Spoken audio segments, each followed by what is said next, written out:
We move on to department boards and commission reports. Tonight we have Assistant Village Manager discussing about the demonstration of the building permit online portal. Yes, hello, good evening, and thank you.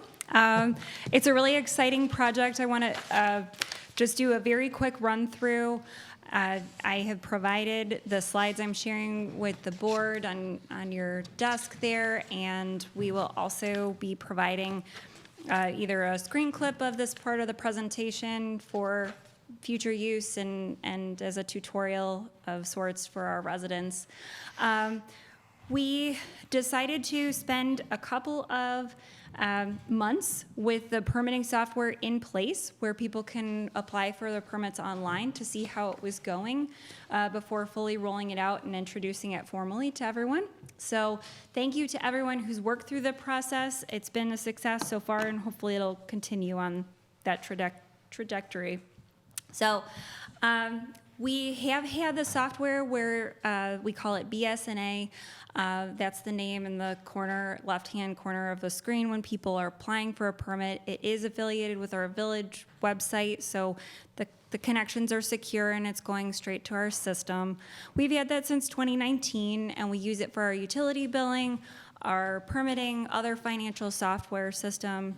It's very flexible and comprehensive. It allows us the ability to do a lot of what we need to, and we spent March to April this year reconfiguring the way that it handles our permits in order for us to put it online. So in addition to the current utility billing payments being received and the online, we are also had done this reconfiguration so that we can accept payments for building permits and other zoning matters, for vehicle stickers and pet licenses, business licenses. That is coming, and we're hoping to roll that out in between 8 to 10 weeks. We're currently in that process. I will not read every detailed step in the next two slides, but it does allow, by the online permitting system, allow staff to focus on the quality of submissions and rather than sending paper copies everywhere. We have transparent access both on the staff side and the user side from the public's perspective. The portal is a really nice tool for people to use and get a good look at their own properties, or for contractors to be able to, in one place, be able to access all the permits and projects that they're working on. They'll be able to see a lot of information and get plans and other documents. We also realigned our permit types. We work a little bit differently than we had even a couple of years ago, and so this process allowed us to update things and even add certain types of inspections. So an example is things like you may see, and hopefully you will see more tree fencing around parkway trees as we're going through the process of more construction, just because it's an important Riverside asset, and we want to make sure that those things are getting properly protected as we go through new projects. It's also cut down a little bit on processing time.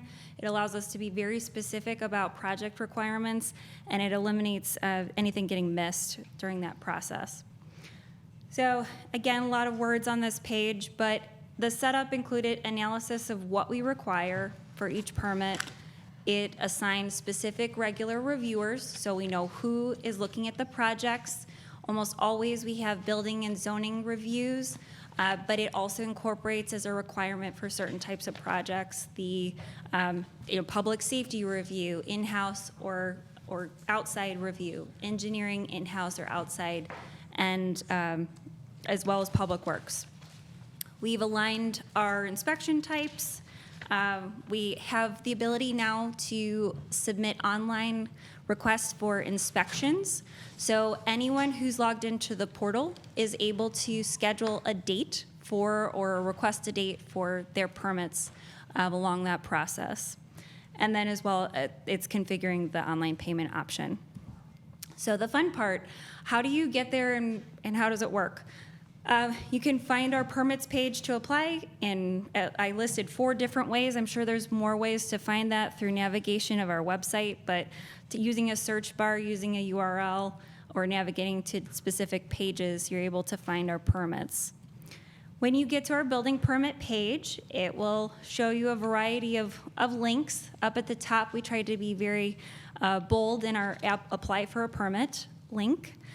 Below that, we have a series of user help guides, some for contractors, some for residents, and there's also a guide that is very helpful because you need to set up a user account before you begin to apply for your permit. It's not a very challenging or tough process, but it's exceptionally helpful, and it keeps the property information that's private to you in your possession. When you click the link for apply for a permit, we get to our BSNA online page. It looks like this, and a lot of what you have is on the left-hand column where people will most likely navigate to apply for your permit or see your property activity. Your property should be searched, right? So you enter your address in order to identify the correct property. And as soon as you confirm that, then you go to step 2, which is your permit details. You want to make sure that you have the information necessary for your project. So thinking about things like plans, a site plan or plat of survey may be necessary for your type of project. You may need, well, you definitely will need a contract or scope of work if you're working with a contractor. And it's also helpful to have any contact information for the contractor as well. So basic information is entered in that step. It auto-populates as you choose the type of project you're using. So it'll start refreshing the page at certain stages saying, well, now you're selecting a driveway project. What kind of material are you using for your driveway? And it auto plugs those in and selects your permit with that information. Step 3 asks you for contact information. So just knowing those basic pieces of information are exceptionally helpful through the process.